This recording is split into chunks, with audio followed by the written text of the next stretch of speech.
Baik, Assalamualaikum warahmatullahi wabarakatuh semua. Apa khabar? Alhamdulillah, wassalatu wassalamu ala asyrafil anbiya wal mursalin wa ala alihi wa sahbihi ajma'in. Rabbi syrah li sadri wa yassir li amri wahlul 'uqdatam min lisani yafqahu qawli. Semoga Allah mudahkan lidah saya pada hari ini untuk berbicara dengan anda semua. Kita bersama dengan Yayasan Bank Rakyat, program yang dianjurkan oleh Yayasan Bank Rakyat, satu yayasan yang banyak membantu rakyat Malaysia. Dan program ini dinamakan dengan program Icon Live Up the Dreams. Satu mimpi yang insya-Allah akan menjadi kenyataan. Baik, topik kita pada kali ini, kita kena ada fokus. Topik kita pada kali ini adalah berkenaan dengan apa dia? Pertama, konflik, dilema antara tanggungjawab keluarga, family, dan juga tuntutan kerjaya. Tuntutan kerja. Family dan kerja. Baik.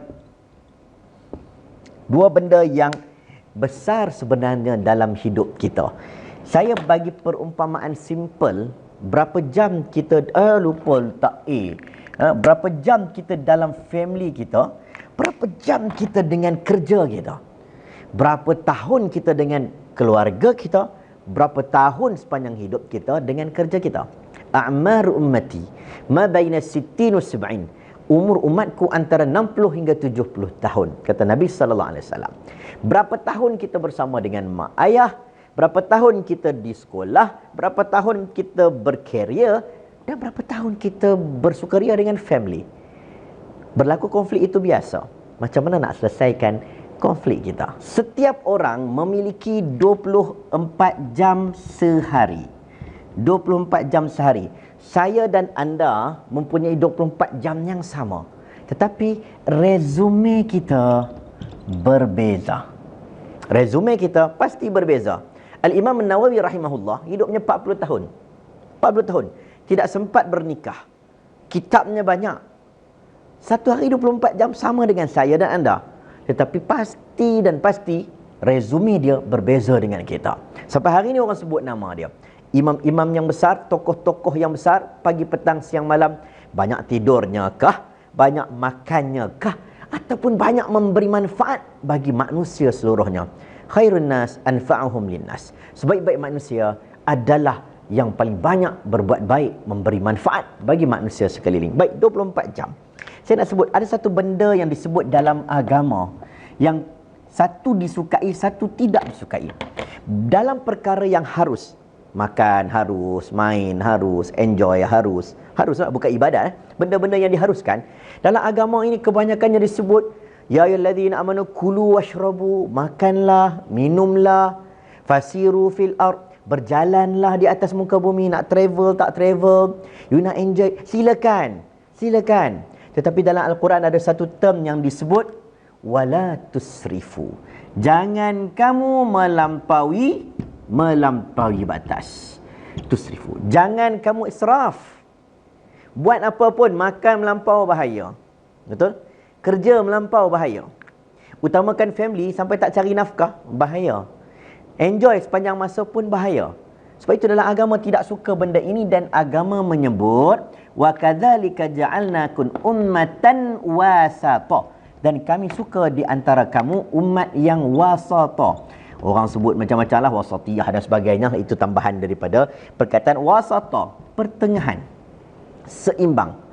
Khairun nas, sesungguhnya Nabi mengatakan bahawa Allah sangat menyukai khairul umur awsatuha, sebaik-baik perkara yang ada keseimbangan pada perkara tersebut. Sebab itulah hari ini macam mana nak seimbangkan antara kedua-dua ini. Keluarga tak terabai, kerja tetap berkualiti.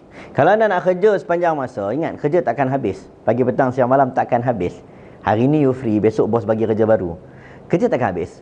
Kalau anda fokus pada keluarga anda semata-mata, kita akan fikir keluarga ni lari ke mana pun, dia tetap keluarga kita. Ada pertalian darah. Tetapi kerja, kalau kita abai, kita boleh dibuang kerja.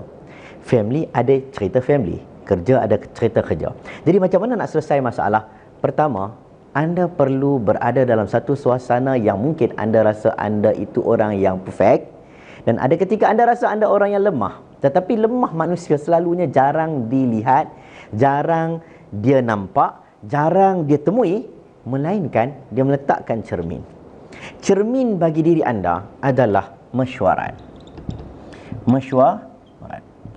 Kenapa saya sebut mesyuarat? Wa'murhum syura bainahum. Arahan Allah untuk kamu bermesyuarat. Apa maksud mesyuarat? Okey, mesyuarat boleh 3 orang, mesyuarat boleh 20 orang, mesyuarat boleh 100 orang, dan mesyuarat boleh 2 orang. Sebab itulah antara ahli lembaga mesyuarat yang terbaik untuk diri kita adalah orang paling ikhlas terhadap kita. Kalau kita bincang isu keluarga dan kerja, orang yang paling tahu tentang kerja kita adalah ahli mesyuarat yang terbaik, dan orang yang paling tahu tentang keluarga adalah ahli mesyuarat yang terbaik. Kalau saya sebagai seorang ayah, saya ada anak, saya ada isteri, ahli lembaga mesyuarat saya yang terbaik adalah isteri saya. Isteri saya. Tapi bagi ruang lingkup kerja, mungkin pegawai saya, mungkin staf saya, mungkin PA, mungkin manager, mungkin setiausaha khas, itu adalah dari sudut kerja. Baik, kalau sebut tentang mesyuarat, apa yang perlu anda ketahui dalam mesyuarat? Masalah yang berlaku adalah bukan kita nak abaikan keluarga, bukan kita nak abaikan kerja, tetapi kita hanya memiliki 24 jam. Berkata tokoh cendekiawan Islam, orang yang bijak bukan orang yang tahu mana baik, mana buruk. Orang yang tahu mana baik, mana buruk itu anak kita, budak kecil, mumayyiz. Mumayyiz, nak kenal mumayyiz tak mumayyiz, baby yang boleh dikategorikan mumayyiz, bermaksud orang yang tahu tentang baik dan buruk. Itu mumayyiz. Bukan remaja, bukan orang dewasa macam kita. Tetapi kalau orang yang bijak, kata para tokoh cendekiawan, orang yang mengetahui mana baik dan mana lebih baik. Baik. Okay, bukan setakat tahu mana buruk, mana lebih buruk, tetapi buruk dan mana lebih buruk. Penting, mana teramat penting, mana yang dianggap tiada keperluan, mana yang waste time, merugikan. Ini orang yang bijak. Orang yang bijak mengetahui mana perkara yang baik, mana yang lebih baik, mana yang buruk, mana yang lebih buruk, mana yang penting, mana yang teramat penting diselesaikan, mana yang keperluan, mana yang tiada keperluan, dan mana yang kalau buat merugikan, patut dah buang awal-awal. Sebab itulah dinamakan perkara ini sebagai fiqh aulawiyat. Dr. Yusuf Al-Qaradawi mengarang kitab fiqh aulawiyat. Aulawiyat bermaksud mana yang lebih utama. Sebab itu dalam agama ini ada disebut darurah, iaitu keperluan. Keperluan. Nombor 2 disebut sebagai kehendak. Okey. Manusia memerlukan nasi, makan. Contoh, tempat tinggal. Okey. Okey, lagi kerjaya. Betul? Kerjaya ke tidak tak boleh makan. Termasuklah family. Okey. Tapi ada juga berbentuk kehendak. Kenderaan. Takaful. Sebagai contoh. Apa lagi? Kenderaan. Lagi kita panggil sebagai sekolah. Ini antara benda-benda yang melibatkan kehendak. Dan yang ketiga, benda disebut tahsiniyah. Tahsiniyah itu adalah kepuasan hidup. Yalah, takkan kita nak fikir tentang rumah sahaja tapi tak spend duit untuk travel. Kan? Tak spend duit untuk enjoy. Tak spend duit untuk beli fashion, beli pakaian yang cantik-cantik. Tak spend duit untuk minat kita. Kita minat mancing, takkan tak spend duit. Kita minat beli kereta, kita pun nak juga kepuasan. Orang bijak dia mahu mengetahui mana satu kehendak, mana satu keperluan dan mana satu kepuasan. Sebab itulah kita nak jadi orang yang bijak, nak kendalikan konflik antara keluarga dan kerjaya. Sekarang ni saya nak bagi satu contoh mudah. Saya buat lakonan sedikit, bukan sampel sedikit, mungkin anda lebih faham. Okey, saya akan ambil beberapa perkakas. Kejap. Okey, dengan saya ada beberapa biji tomato. Okey, contoh ni biasa anda pernah melihatnya. Ramai meletakkan contoh sebegini rupa. Cuma saya ingin ulang kembali. Okey, dengan tangan saya ada beberapa biji tomato dan di dalam satu jug. Jadi saya letakkan, saya isikan di dalam jug ini beberapa biji tomato. Anda lihat. Okey. Tak boleh masuk dah. Sebab tomato kan dia lembek sikit. Takut kalau kita pakai nanti tekan, hancur tomato tersebut. Baik, cantik. Anda lihat bekas ini sudah dipenuhi dengan tomato. Nak masuk tomato lagi tak boleh dah.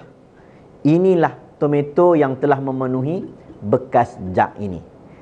Tetapi ruang-ruang di celah tomato ini masih lagi boleh diisi. Saya ambil contoh. Saya ambil beras. Saya isikan di dalam ruang, di dalam jug ini. Anda tengok.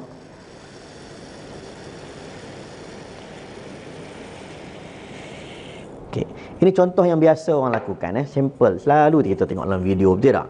Ini cantik cerita dia. Cerita dia, beras memenuhi ruang-ruang di celahan tomato.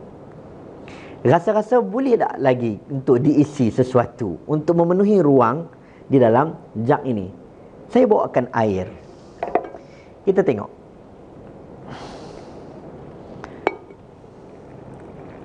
Kalau nak isi tomato tak boleh dah. Beras dah penuh. Sekarang kita isi air. Alhamdulillah. Setiap ruang di dalam jug ini telah dipenuhi, dipadatkan dengan bahan-bahan yang tertentu. Okey, tadi dah selesai demo. Saya tunjuk kepada anda, saya masukkan dulu tomato, lepas tu saya masukkan beras. Beras boleh masuk celah-celah tomato. Kemudian saya masukkan air. Apa yang anda boleh nampak? Baik. Saya nak bagi perumpamaan sebenarnya. Bayangkan, air itu adalah minat anda. Anda minat pergi naik basikal. Anda luangkan waktu anda untuk berjalan-jalan, bersiar-siar, travel dan sebagainya. Baik, saya boleh gambarkan air itu sebagai minat ataupun dipanggil sebagai kepuasan hidup anda. Anda spend duit banyak mana, itu digambarkan bagaikan air. Nombor dua, saya letak beras. Beras ini saya bayangkan sebagai kehendak anda. Apa yang anda perlukan? Apa yang perlu untuk memenuhi keperluan hidup? Kenderaan, takaful, sekolah dan sebagainya. Dan yang terakhir, saya letak di sini tomato. Tomato itu adalah family anda. Tomato itu adalah keperluan hidup anda, darurah anda. Itu namanya family. Jug ini adalah masa anda, kehidupan anda. Jug ini adalah ruang 24 jam sehari anda. Kalau anda masukkan air terlebih dahulu, kemudian beras, kemudian tomato, anda sukar mengagak banyak mana air yang diperlukan. Boleh jadi rupa-rupanya anda sudah masukkan air terlalu banyak. Boleh membuatkan air itu melimpah. Sekiranya anda masuk sedikit, boleh kita anggarkan sebagai perkara dia tidak melimpah, tak bahaya, tetapi rupa-rupanya banyak ruang lagi boleh diisi. Itu perumpamaan anda masukkan minat dalam masa hidup anda. Kalau anda masukkan beras terlebih dahulu, anda sukar memasukkan tomato. Saya gambarkan, apabila satu hari 24 jam, anda beri masa banyak untuk benda-benda yang melibatkan kehendak, anda tidak sempat memasukkan family anda dalam hidup anda. Sebab itu, kita masukkan tomato terlebih dahulu. Ruangkan keluarga anda, masa hidup anda, 24 jam hidup anda, masukkan yang utama terlebih dahulu, tomato. Bila anda masukkan yang lebih utama, family anda dah dimasukkan, diutamakan, akhirnya anda mampu mengisi dengan beras, iaitu kehendak anda.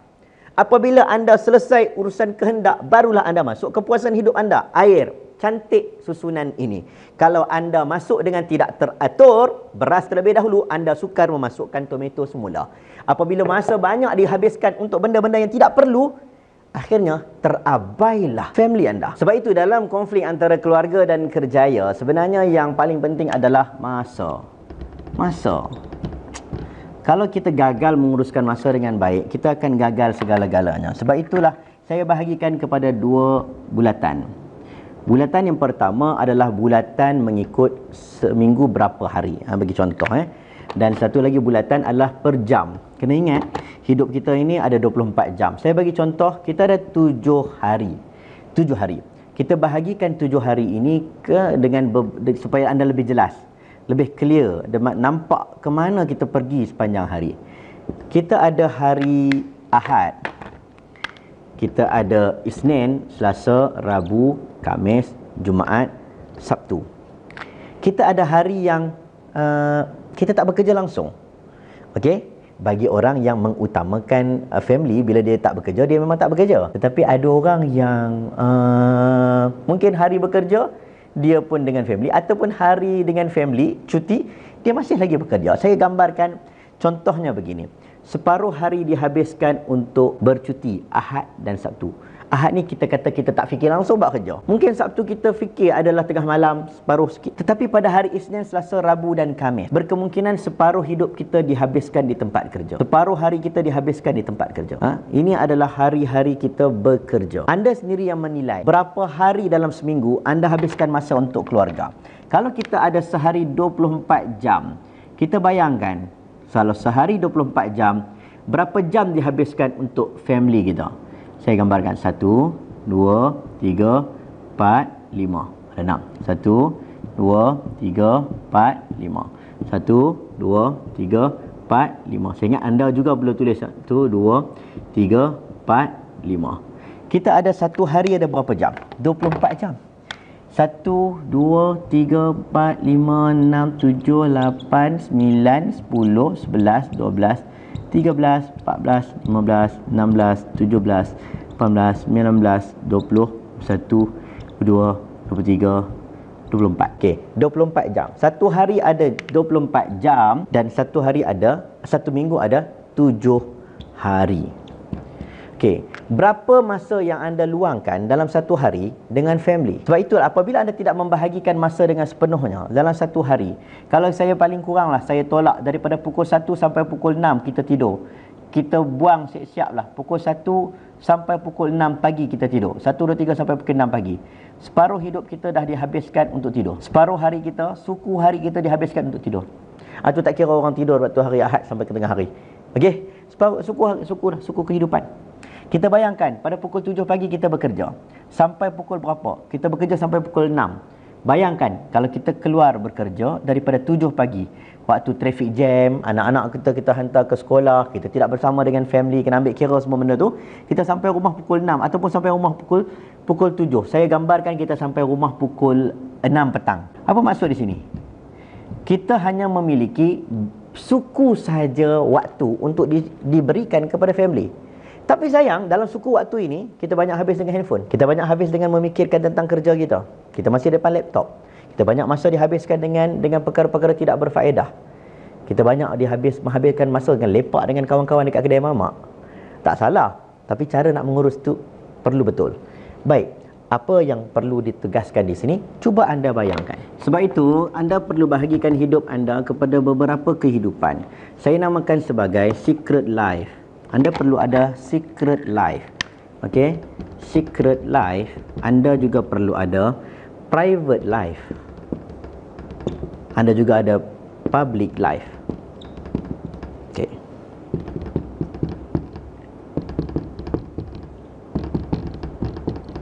Okey, saya namakan secret life ni adalah urusan anda dengan kehidupan anda dengan Tuhan, ibadah anda, masa yang anda spend untuk kesihatan anda. Okey, kesihatan anda. Ataupun kita namakan sebagai private life, masa anda dengan family anda, dengan kawan-kawan yang anda sayang, dan juga saya letakkan public life ini adalah kerjaya anda. Okey, kerjaya dan juga unsur-unsur yang lain. Sebab itu saya tidak mahu menetapkan waktu tertentu sebab manusia ini berbeza. Ada orang ada mak yang sakit kronik dekat rumah, dia perlu utamakan mak lebih daripada kerja. Ada orang mak di kampung, kakak yang jaga, abang yang jaga. Jadi dia tidak perlu terlalu teruk sangat untuk ulang-alik ke kampung. Jadi masanya banyak dihabiskan untuk kerjayanya. Ada sebahagian orang mungkin tidak mempunyai family, anaknya sudah besar. Jadi dia habiskan masa banyak di tempat kerja, membina karier. Itu adalah keputusan masing-masing. Sebab itu, apabila saya membahagikan kepada beberapa perkara sebagai contoh, di sini saya letakkan sebagai contoh, anda habiskan masa anda dengan Allah, Tuhan. Okey. Anda habiskan masa anda dengan family. Anda ruangkan masa anda dengan kesihatan anda. Anda jogging, anda pergi naik basikal, contohnya. Kerjaya anda bekerja pagi hari, keluar pukul berapa, balik pukul berapa. Minat anda, jangan lupa hidup ini kerja penat-penat tapi tak ada relax langsung. Sayang, ada orang minat kumpul jam tangan, ada orang minat untuk travel, ada orang minat dia minat bersuka. Itu terpulang pada minat anda. Kemudian mungkin anda boleh letak di sini sebagai social life. Okey, kehidupan sosial anda. Anda mempunyai rakan, anda keluar, anda spend masa dengan family, dengan adik-beradik jauh. Itu family dekat, family jauh saya letak berasingan, sebab mungkin masa untuk family ni satu masa yang khas, masa untuk family yang jauh dalam satu sudut masa yang lain. Baik, saya lakarkan ini supaya anda juga boleh menulis. Saya dan anda boleh menulis. Bila anda tidak menulis, maka anda tidak nampak perjalanan seharian hidup anda. Kemana perginya? Anda bagaikan orang yang start enjin kereta tapi tidak tahu ke mana arah tuju. Akhirnya anda pusing-pusing dan anda sedang menunggu mati. Masa kasar tu. Anda sedang menunggu kematian kerana tidak tahu ke mana hendak anda pergi. Sebab itulah masa perlu ditulis, dirancang dan dilakukan apa yang telah dirancangkan. Sebab itulah saya tidak menyebut, bila sebut seimbang, ada orang menganggap 50-50. 50 separuh masa untuk kerja, separuh masa untuk keluarga. 50 itu bukan kaedah agama kita. Agama mengajar kita bukan keseimbangan semata-mata, tetapi agama mengajar tentang keadilan. Saya bagi contoh, kita ada satu batang pokok yang mana ini contoh ada dahannya, ada daunnya. Okey. Di sini ada buah-buah pokok tersebut, ada buah.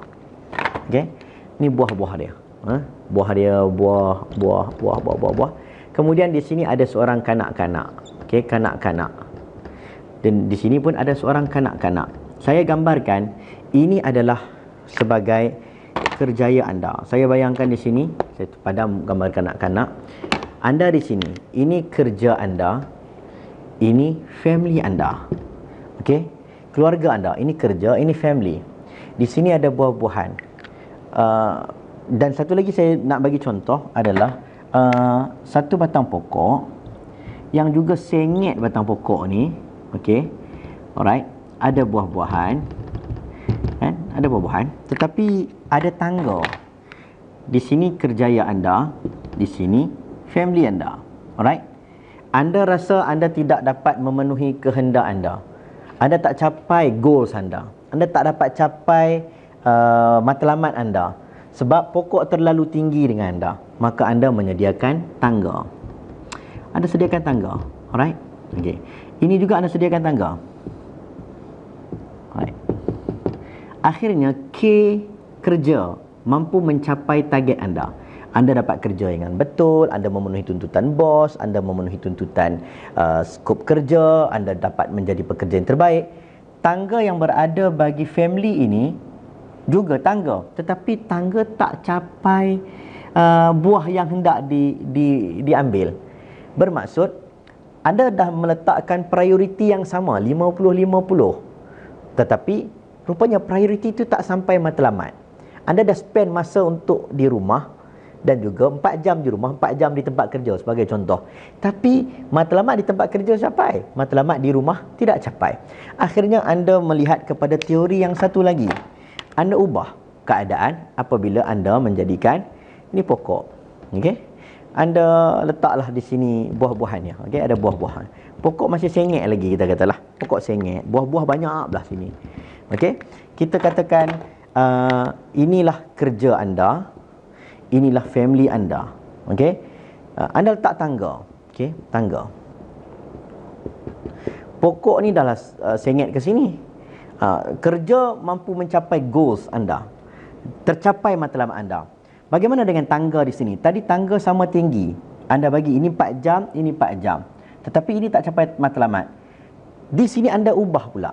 Kalau tak capai matlamat, kerana pokok ini sengit, menjadikan buah-buahan banyak pergi kepada kerja, maka anda membina, mencari tangga yang lebih tinggi. Mungkin anda spend masa anda lebih banyak untuk family, 6 jam family, 4 jam di tempat kerja, supaya dapat capai buah yang berada di pokok ini. Okey, sebab pokok ni, bayanglah, pokok ni belah sini rendah buah-buahan, belah sini tinggi. Tetapi apabila anda faham satu konsep yang lebih tepat, anda betulkan pokok itu. Anda betulkan pokok itu. Alright? Anda ambil tali, anda ikat, tarik tali, bagi pokok tu stable semula, letak kayu supaya pokok itu tidak tumbang sengit ke arah sini. Maka anda pun meletakkan tangga dengan ketinggian yang sesuai. Yang ni pun ketinggian yang sesuai, pokok pun tak jatuh, tak sengit, buah-buahan pun sama adil. Ini kerja anda, ini family anda. Bila anda faham keempat-empat teori ini, baru anda tahu ini namanya inequality. Satu yang tidak seimbang. Okey. Ini pula namanya equality. Okey. Satu yang seimbang, setara. Sebab anda letak tangga yang sama, masa yang sama, 4 jam family, 4 jam dengan kerja anda. Tetapi ini bukan equality, ini equity. Okey. Kena pada gayanya, iaitu tangga yang pendek sesuai untuk tempat yang memiliki buah di tempat yang rendah. Tangga yang tinggi sesuai untuk buah di tempat yang tinggi. Anda letak pada tempatnya. Tetapi dalam Islam, kita mahukan justice, keadilan. Anda bukan setakat mendirikan tangga yang tinggi, anda perlu mengubah suai. Namanya pokok ini, asas bagi kehidupan anda. Kenapa boleh berlaku inequality? Asas dalam kehidupan anda tidak stable. Kenapa boleh berlaku anda tidak bijak menguruskan tentang yang mana perlu lebih, yang mana perlu banyak? Kenapa boleh berlakunya isu-isu berkaitan dengan dah sama okey, tetapi sebenarnya dia tidak balance, memenatkan anda. Kehidupan anda memaksa anda mengubah jadual hidup anda. Dan kenapa anda tidak pergi ke justice, penuh dengan keadilan? Struktur kehidupan disusun dengan baik, kemudian anda susun jadual anda dengan baik. Sebab itu, saya padam benda di sini. Saya nak tunjuk kepada anda satu benda yang sangat penting yang perlu dihapuskan. Sebelum daripada kita mencari kaedah, kita perlu mengenal pasti masalah. Apa masalah dalam keluarga kita? Yang pertama, contohnya kekangan masa. Anda bekerja, anda kena tengok jadual kerja anda. Anda nak ubah pokok sekarang ni, mungkin pokok anda tak stable. Satu bahagian saja ada buah, satu bahagian lagi tidak ada buah. Mungkin batang pohonnya agak sengit, tetapi bagaimana nak ubah? Mungkin anda memilih tentang kerjaya anda yang dilihat tidak friendly dengan family anda. Sebab itu mungkin kekangan masa kerana jadual kerja. Mungkin anda boleh menyusun jadual kerja dengan betul. Ataupun anda boleh mencari kerja yang baru dengan lihat kepada skop jadual kerja anda. Ataupun anda punya masa dihabiskan kerana jam, tempat kerja anda begitu jauh. Akhirnya anda kena spend keluar pukul 5 pagi. Daripada anak anda nak tengok pun tak boleh, balik anda sampai pukul 9 malam. Bila anda nak tengok family anda? Jadi, anda perlu cari tempat ataupun kerja yang tidak membuatkan anda terlibat dalam traffic jam. Ataupun kenderaan anda tidak begitu efisien. Public transport yang dipilih oleh anda tidak memiliki motosikal. Kerana anda nak spend beberapa ribu ringgit, 10 ribu ringgit beli motosikal, menyelamatkan anda daripada bertahun-tahun kehabisan masa bersama dengan family. Ataupun anda hanya mungkin kenderaan yang tidak baik. Itu semua perlu dibuang. Perlu dibuang supaya kekangan masa tidak ada lagi menjadi isu dalam anda menyusun atur kehidupan. Nombor 2 sebagai contoh, gagal tetap jadual. Anda gagal menetapkan jadual hidup anda. Satu, mungkin kerja anda tidak tentu. Ada orang kerja government, okey, pagi pukul 8, balik pukul 9. Ada orang kerjanya tak tentu. Dia berniaga, kais pagi makan pagi. Ada ketika projek kena buat malam, ada ketika projek kena buat siang. Ada ketika satu hari 4 jam saja, ada ketika satu hari kat 15 jam. Ikut sale dan sebagainya. Jadi, kalau anda rasa anda gagal meletakkan jadual dengan betul, anda perlu ubah sistem kerja. Tetapi sekiranya anda memilih kerja sebegitu rupa, anda perlu mengubah, bukan kerja anda, tetapi anda perlu mengubah time management kerja anda. Baik, sistem kerja sebagai contoh. Antaranya lagi adalah family, mungkin masalah family tak teratur. Okey, PJJ, suami duduk KL, isteri duduk dekat Kelantan.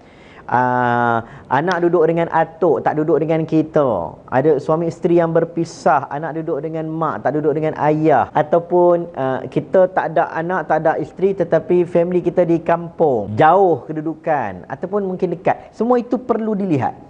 Perlu dilihat supaya anda dapat meletakkan jadual dalam penjagaan masa anda. Sebab itu banyak masalah perlu dilihat, perlu dibuang. Jangan dibiarkan. Ini semua parasit dalam kehidupan kita. Jarak. Ada orang jarak. Dia ada masalah dengan jarak. Jarak tempat kerjanya jauh. Jarak dengan family-nya, family berenggang. Cuba cari time untuk mendekatkan kita dengan family. Isteri duduk Sabah, suami duduk KL. Cuba usaha untuk bersama. Jangan skip masa romantik dengan isteri kamu. Okey? Kemudian, macam mana dengan anak pula? Jarak tempat kerja, orang duduk Melaka, ulang-alik KL. Benda itu boleh dipertimbangkan. Kemudian, mungkin ada masalah dari sudut komunikasi. Okey? Komunikasi. Okey, apa maksud komunikasi? Mungkin anda telah membina gap dalam rumah anda. Anda balik awal jumpa anak, tetapi muka anda suka marah. Ni masalah ni. Anda mungkin orang yang muka masam. Orang tak berani nak sembang dengan orang muka masam. Anda mungkin seorang yang mencetuskan ketakutan. Orang nampak takut nak sembang. Anda dah director dekat pejabat, balik rumah pun jadi director. Anda polis dekat pejabat, anda balik rumah pun jadi pegawai polis. Tak jadi.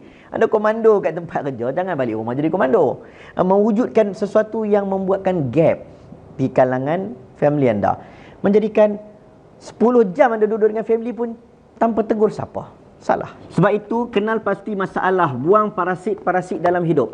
Parasit itu mengganggu hidup anda. Suku hidup anda dihabiskan pada masa yang tidak sepatutnya. Antaranya parasit-parasit anda gagal urus aktiviti hidup anda dengan baik. Anda tak kenal pasti aktiviti yang mana bermasalah. Ada orang minta maaf, family-nya ada yang OKU. Dia tidak boleh beraktivitas dengan family dia. Ada trauma, ada orang family dia nak buat travel tak boleh sebab takut tinggi, takut dengan takut dengan air, nak naik flight pun takut. Okey, ada sebahagian orang dia tak suka crowd. Dia tak suka crowd. Contohnya mak kita, family kita, isteri kita tak suka crowd yang ramai sangat. Kita pula suka shopping. Macam mana kita nak kendalikan? Mungkin memilih destinasi shopping kompleks yang tepat itu lebih betul. Contohnya, kalau kita nak pergi dengan kawan kita yang suka crowd, kita pergi dengan kawan yang lain. Contoh, itu antara benda-benda yang boleh anda lihat sebagai masalah dalam hidup anda. Jadi fizikal yang tidak mengizinkan. Anda suka travel, tetapi ada sebahagian orang yang badannya mungkin faktor kesehatannya menghalangnya. Jadi anda tak perlu pergi travel jauh-jauh. Boleh jadi anda pergi ke tempat travel yang hanya di dalam satu hotel, duduk rehat di dalam bilik sahaja. Itu kebijaksanaan. Sebab itu buang masalah. Antara teknik yang saya boleh kongsikan, yang ini paling penting. Okey, kita sebut tentang keluarga dan juga family serta dengan tuntutan kerja. Saya boleh sebut di sini teknik yang mungkin anda perlu lakukan, saya dan anda. Teknik yang pertama dipanggil sebagai bonding time. Bonding time. Bonding time ni satu masa untuk bersama. Apa kaedah untuk kita katakan nak menjadikan detik untuk bersama? Okey, satu kaedah nama dia sentuhan. Sebab itu anda perlu sentuh anak, usap kepala isteri, peluk anak. Ada orang dia tak tahu nak sembang dengan isteri dia.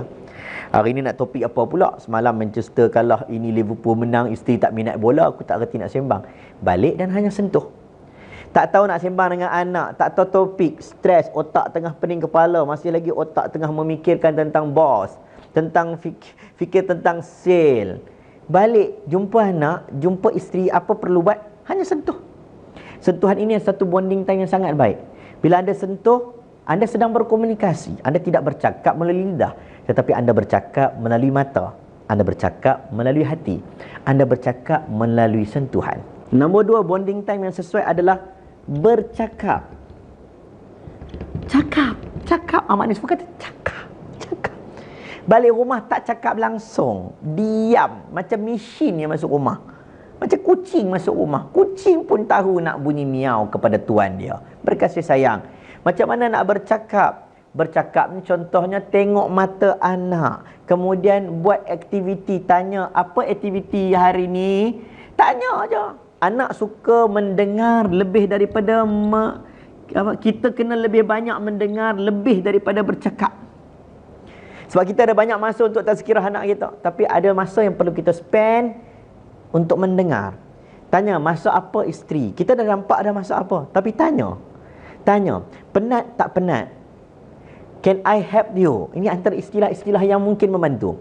Can I help you? Mungkin isteri tak suruh pun, you jangan duk kacau I. You balik pergi duduk kat ruang tamu, cukup I masak seorang-seorang. Serabut lagi kalau you ada kat dapur. Tapi mungkin itu persoalan yang baik untuk ditanya.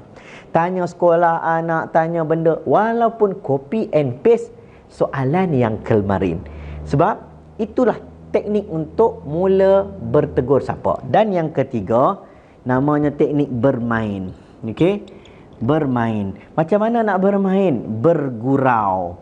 Ini antara teknik-teknik yang baik, aktiviti yang perlu dibuat. Balik rumah, bergurau. Anda balik, anda main lempar kunci, anak tolong sambut. Contoh. Siapa nak simpan kasut abah? Contoh. Siapa nak lipat stoking abah? Abah pemalasnya. Contoh. Bermain. Balik rumah ada basikal, naik basikal dengan anak. Bermain apa? Bermain contohnya macam Nabi sallallahu alaihi wasallam. Nabi buat kuda. Cucu Nabi Hasan duduk ada belakang Nabi sallallahu alaihi wasallam. Jadi ada banyak kisah-kisah sahabat Nabi. Dia jumpa dengan burung dengan yang dipelihara oleh Umair. Dia tanya, "Ma fa'alan Nughair?" Burung itu nama Nughair. Apa yang telah dilakukan oleh Nughair wahai Umair?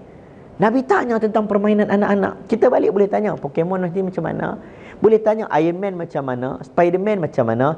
Oh, game hari ni macam mana? Menang tak menang game PS4 dan sebagainya? Itu teknik bonding time. Satu. Baik, nombor dua. Selepas bonding time, saya panggil sebagai reunion time. What reunion? Kita reunion dengan kawan je. Reunion dengan family tak sempat. Okey? Reunion. Okey, nombor dua. Reunion. Okey. Macam mana nak reunion dengan family? Contoh, makan bersama. Okey. Makan bersama. Tak sembang, tapi kalau makan bersama, dalam mulut ada makanan. Tapi sebenarnya kita sedang berkomunikasi dalam satu ruang makanan yang sama. Kemudian kajian menunjukkan pelajar-pelajar di sekolah-sekolah tertentu, sekolah-sekolah juvana, majoriti pelajar bila ditanya antara jawapan yang sama, bila ditanya, adakah anda makan bersama keluarga? Majoriti menjawab, kami jarang makan bersama keluarga.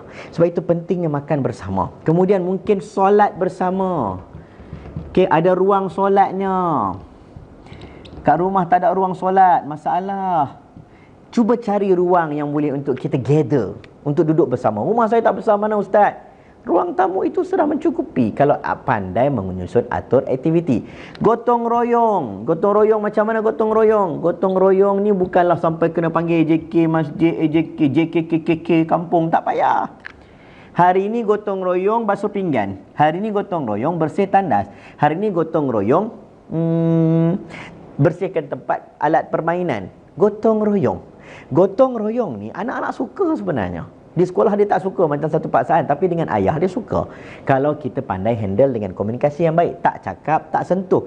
Tapi bila kita bertindak bersama, reunion ini akan menjadikan satu komunikasi yang baik. Masa yang sangat baik untuk kita dan juga family. Yang ketiga, saya namakan teknik luang masa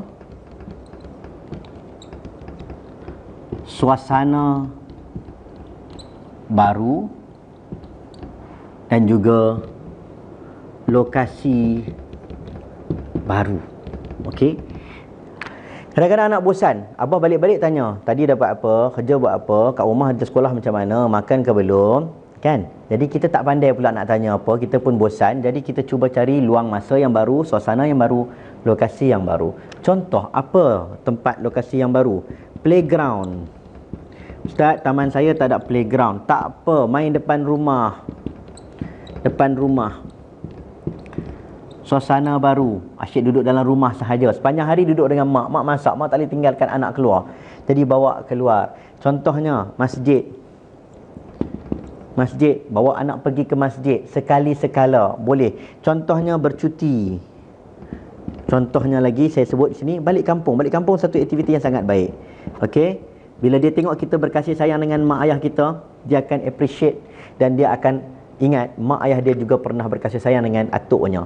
Sebab tu bila kita tunjuk kasih sayang kita dengan isteri kita tunjuk kasih sayang dengan suami, anak akan perhati, anak akan lihat bahawa nilai kasih sayang di antara kedua-dua orang itu menjadikan dia terinspirasi untuk menzahirkan kasih sayang juga pada pasangan mereka. Sebab itulah pentingnya untuk kita ini ada luang masa, suasana yang baru, lokasi yang baru. Bila ada lokasi yang baru, dia mewujudkan suasana yang baru, emosi yang baru, Mungkin marah akan bertukar menjadi lebih happy. Mungkin bosan boleh bertukar menjadi sesuatu yang teraktiviti.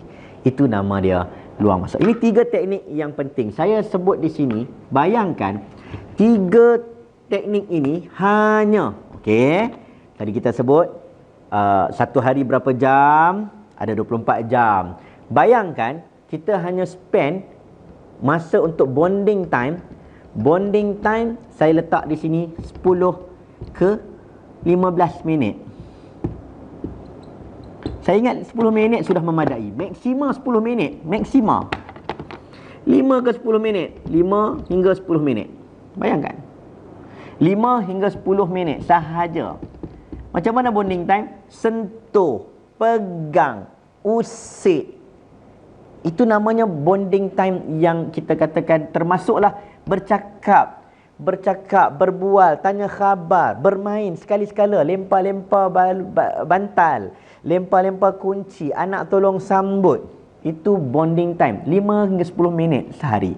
Nombor 2, namanya reunion. Reunion ni kita bagilah contohnya satu hari 15 ke 30 minit sahaja. Takkan nak makan sampai sejam. 30 minit makan bersama. Semayang dengan anak 30 minit. Lama 30 minit tu Tok Wali tu. Reunion dengan anak, duduk mesyuarat dengan anak, sembang-sembang sekali, buat gotong royong. 15-30 minit sahaja kat dapur. Tak payah lama-lama. 30 minit. Dan yang terakhir, kalau kita sebutkan sebagai ruang masa, luang, lokasi baru, suasana baru, semua baru-baru ni. Contohnya, kita hanya bagi kepada anak kita maksima 15 ke 30 minit. Subhanallah. Takkan nak buat semua ni dalam satu hari. Berkemungkinan paling kurang 1 kali, 2 kali, 3 kali, ataupun bagaimana anda memilih masa-masa yang berkualiti. Asalkan kesemua ini dilakukan dengan penuh berkualiti. Saya sebut di sini supaya anda nampak masa yang berkualiti, quality time. Masa yang berkualiti tidak memerlukan sampai 10 jam. Apa-apanya, kalau 15 campur semua ini dilakukan dengan serentak, anda hanya memerlukan 1 jam 10 minit untuk anda tinggalkan handphone, kerja dan lain-lain. 1 jam 10 minit, balik kerja sampai pukul 8, anak belum tidur lagi. Spend masa 1 jam 10 minit sahaja, anda akan merasai nikmat berkeluarga. Anda tidak boleh kurangkan waktu kerja, kerana di Malaysia ini itulah waktu kerjanya, lebih kurang 8 jam sehari. Itulah masa anda. Tetapi anda boleh susun atur dengan penuh keadilan. Justice, bukan inequality, bukan equality, bukan equity, tetapi keadilan. Keadilan bagaimana? Masa yang singkat tetapi ianya sangat-sangat berkualiti. Akhirnya konflik, dilema antara tuntutan kerja dan juga tanggungjawab keluarga akan terjalan dengan baik. Sebab itulah yang penting bukan masa 24 jam, tetapi menguruskan masa. Bagaimana nak menguruskan 24 jam? Saya dan anda 24 jam yang sama, tetapi resume kita, saya ulang balik, resume kita tidak akan sama. Ingat yang mana prioriti? Saya pernah tunjuk, family ke, beras ke, tomato ke. Mana yang penting, mana yang tak berapa penting, mana nama keperluan, mana nama kehendak, dan mana nama kepuasan hidup. Anda sendiri yang menilai. Mana baik, mana lebih baik, mana buruk, mana lebih buruk. Mana yang waste time, tak perlu buat pun, tak memberikan sesuatu pun yang bagus untuk family, sesuatu pun yang bagus untuk kerjaya, abaikan. Sebab itu dalam hidup ini yang paling penting adalah keseimbangan. Semoga kebahagiaan dipakaikan di tubuh badan kita, minda kita dan hati kita. Kerja dan tanggungjawab sebagai seorang ahli keluarga tidak akan terabai kalau kita bijak menguruskan dengan baik. Assalamualaikum warahmatullahi wabarakatuh.